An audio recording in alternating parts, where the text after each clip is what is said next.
Assalomu alaykum hammaga. Hammanglarni videomizni ko'rib turgandan judayam xursandman. Manfaatli video bo'ladi degan umiddaman. Ketkazilgan vaqtingizga inshaalloh achinmasliklarga harakat qilib, sizlarga manfaatli va sifatli bo'lgan videoni chiqarish niyatidamiz. Olayotgan paytingizda har bitta iPhone'ni yaxshilab tekshirib olmasangiz, siz yaxshigina remont bo'lgan yoki hech qancha ishlamasdan yana qayta buzilib qolishi mumkin bo'lgan iPhone'ni olishingiz mumkin degani. Mutaxassis keragi yo'q bo'lgan holatda sizlar qanday qilib iPhone'ni to'g'ri va ishonchli tanlab olishingiz mumkinligini aytib o'tamiz. Birinchi ko'rishimiz kerak bo'lgan narsa bu vizualniy osmotr. Vizualniy ko'rib chiqamiz yon atroflarini. Birinchi o'rinda iPhone'larni obodoklar qismini yaxshilab ko'rib olganimiz ma'qul. Qandaydir jismga urilganda yoki butkul yuqoridan yerga tushgan paytda biz bilamizki, iPhone'imiz ichi mikrosxemalar tashkil topgan va qandaydir qismi jilib qoladigan bo'lsa ham buni ishlashiga ta'sir qiladi degani. Seryozni urilgan joylari bo'lmaydigan bo'lsa, demak iPhone'ni bu qismi yaxshi degani. Keyingi biz ko'rishimiz mumkin bo'lgan qism esa bu albatta iPhone'ni ekran qismi bo'ladi. Displeyni yaxshilab tekshirib olishimiz kerak. Yaxshilab ko'ramiz, agar u tekis va qirilgan joylar bo'lmaydigan bo'lsa, demak yaxshi holatda ishlatilgan degani.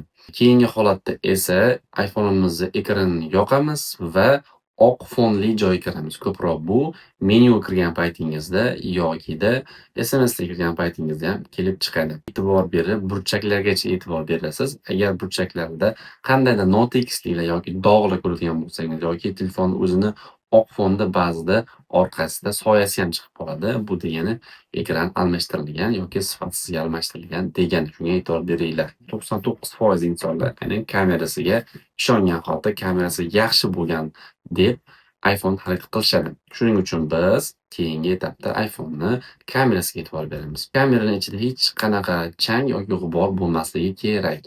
Chunki yangi iPhone ochilmagan bo'ladigan bo'lsa, ochilmagan iPhone'larda ichkarida hech qanaqa chang qolib ketmaganligi aniq.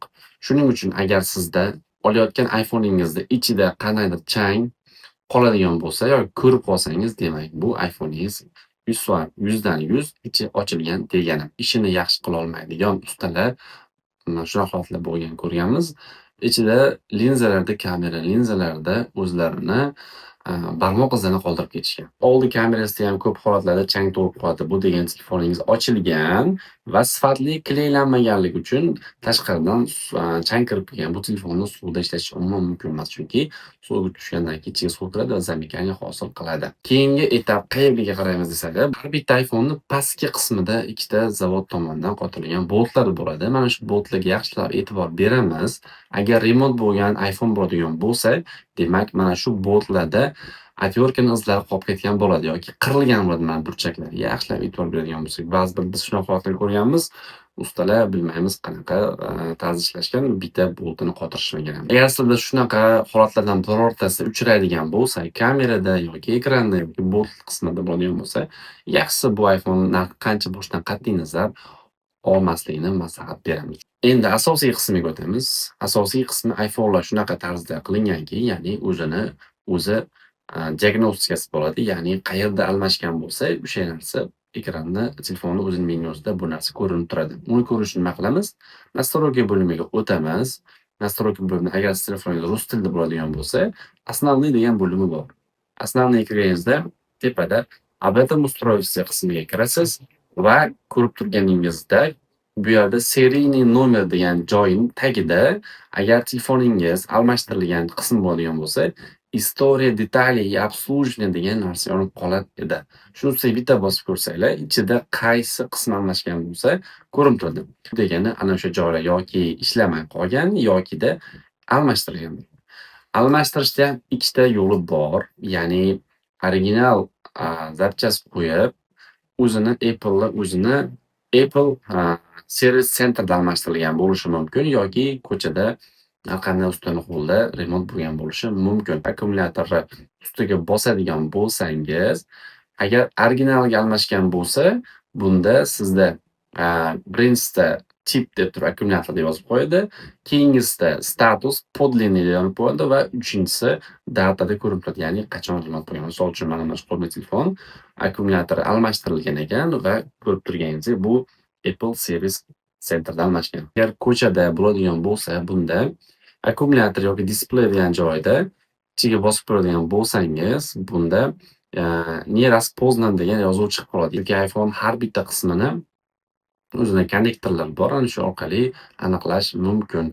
Judayam ko'p uchrab turgan holatlardan bittasi mana shu история детали degan qism umuman bo'lmasligi mumkin, lekin telefoningiz normalniy remontdan chiqqan bo'ladi. Ya'ni telefonni akkumulyatorni almashtirib turib, o'sha miyasiga akkumulyator o'zining miyasi bilan alohida ana o'sha yeriga akkumulyatori almashtirilmaganlik haqidagi ma'lumotni o'chirib qo'ysa bo'ladi. Bu degani telefoningizni batareykasi necha marta almashgan bo'lsa ham xuddi zavodskiy holatda turadi. 2018-yil yoki 2017-yil chiqqan telefon hozirgi kungacha 7-8 yil ichida batareykasi albatta eskirgan bo'lishi kerak. Shu narsaga e'tibor berasizlar, ya'ni telefonning batareykasi almashtirilgan, lekin uni miyasiga yozib bo'lgan bo'lishi mumkin. Face ID'ni bor yoki yo'qligini bo'ladigan bo'lsa, o'zingiz shunchaki yuzingizni qo'yib ko'rishingiz kerak. Face ID'ga agar siz yuzingizni olsa, demak Face ID yaxshilayapti. Keyingi qism esa kolonkalarning ovozini yaxshini eshitib ko'rishimiz kerak. Bunda qanaqa holatlar bor? Tepa va pastki qismlarda qaysi qismi ishlamay qolgan bo'lishi mumkin yoki hozirgi holatda iPhone 14 Pro gacha bo'lgan holatlarda iPhone'larni oldingi tepa kamera, tepa kolonkasi ko'proq setning chiqqan. Mana shu setkada chang to'plam qolish hisobiga bu tepasi ovoz chiqmagan bo'lib qolishi mumkin. Buni tozalash olish yo'li juda ham oson. Ustaxonaga borsangiz yoki o'zingiz uyda ham yaxshilab suvini sepib, o'sha o'zini maxsus suvini sepib, cho'tkab tashlasangiz mana shu teshikchalar ochiladi va ovoz oldinga chiqishni boshlaydi. Yokida shunaqa holat qilganingizdan keyin ham ishlamaydigan bo'lsa, demak bu telefoningizni qaysidir qismdagi kolonkasi ishlamay qolgan bo'lishi mumkin. Kommentariyada o'rtoqlar agar sizlarda qanaqadir holat bo'lgan bo'lsa, bundan oldingi iPhone olgan paytida yoki qanaqadir istoriyangiz shunaqa istoriyangiz bo'lgan bo'lsa, yozib qoldiraylik. Keyingi videolarimizda bu haqida ham olib chiqamiz. Albatta har doim biz sizlarga iPhone'larni ishonchli va tekshirilgan joydan va servis garantiya bergan joydan olishingizni maslahat berib qolamiz. Biz do'konimizdan hozirgi Mekon telefon do'koni ham hamma bu va yangi telefonlarga 3 oy servis garantiyasini beradi. Bu degani bu telefonimizni oladigan paytimizda yaxshilab tekshirib ko'rib, keyin xaridorlarimizga topshiramiz degani. Pastda undan tashqari o'zimizni boshqa ijtimoiy tarmoqdagi manzillarimizni qoldiramiz, telefon raqamlarimizni qoldiramiz. Agar sizga telefonlar qiziq bo'ladigan bo'lsa, bizda hamma Apple mahsulotlariini naqd yoki halol muddatli to'lovga xarid qilishingiz mumkin. Hammalarga o'rtoqlar rahmat, ajratgan vaqtingiz rozi bo'lib qo'yasizlar va keyingi videolarda ko'rishguncha qolamiz. Rahmat hammaga.